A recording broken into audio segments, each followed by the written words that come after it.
Panda ga chenom gudulu, rumbe ga chenom gudulu, pan biru ralayut, pan bini kaja din,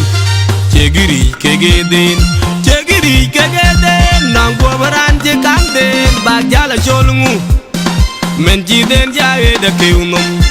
bakeleu kegeran bakeleu, menran nogo kegeyit ye rantino, jeran bakeleu, dang yaga ding den, gajege yen nyirdi, bajege nader bay, bajege yen kerwak, keyin weg baroti, na jagla wel yeg na werod wet ken balek solfa barben dang belanyai.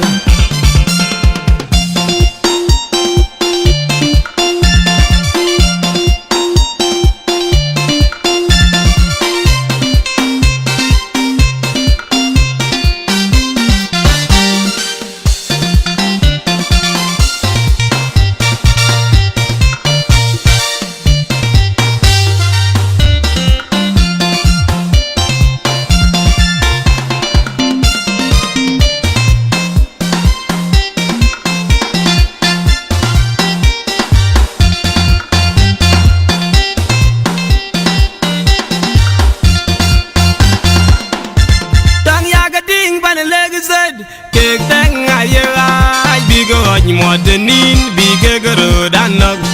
ajinde de yare bay wo dang kek ben gut rejin bay bandun dang wer ji say dom yima dang dut ku general bay mature dang kudi ku jet nyal ben juba dang ken ye dukade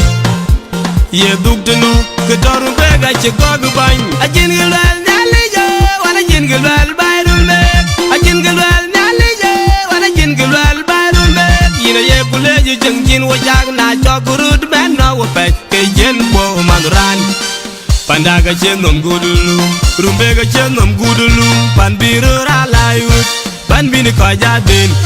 chegiri kegeden nang buabaran jekang den bagjala cholungu menji den jaye da keunum bakeleu kegeran bakeleu menran nogo kegeyit ye rantino jeran bakeleu.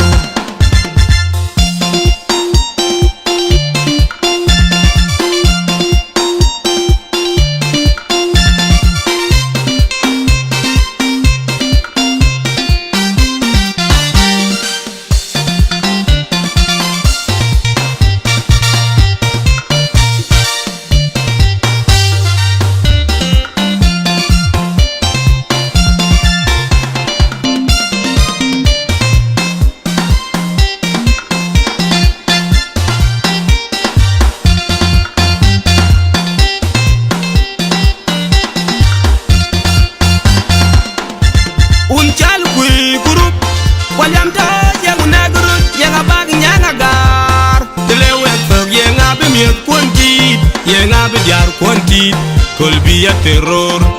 unchal bagam ku gonga chal kayan wel yang nagrut yang abag yang rumbe telewe fog yang ab miet konti yang ab jar konti kolbiya terror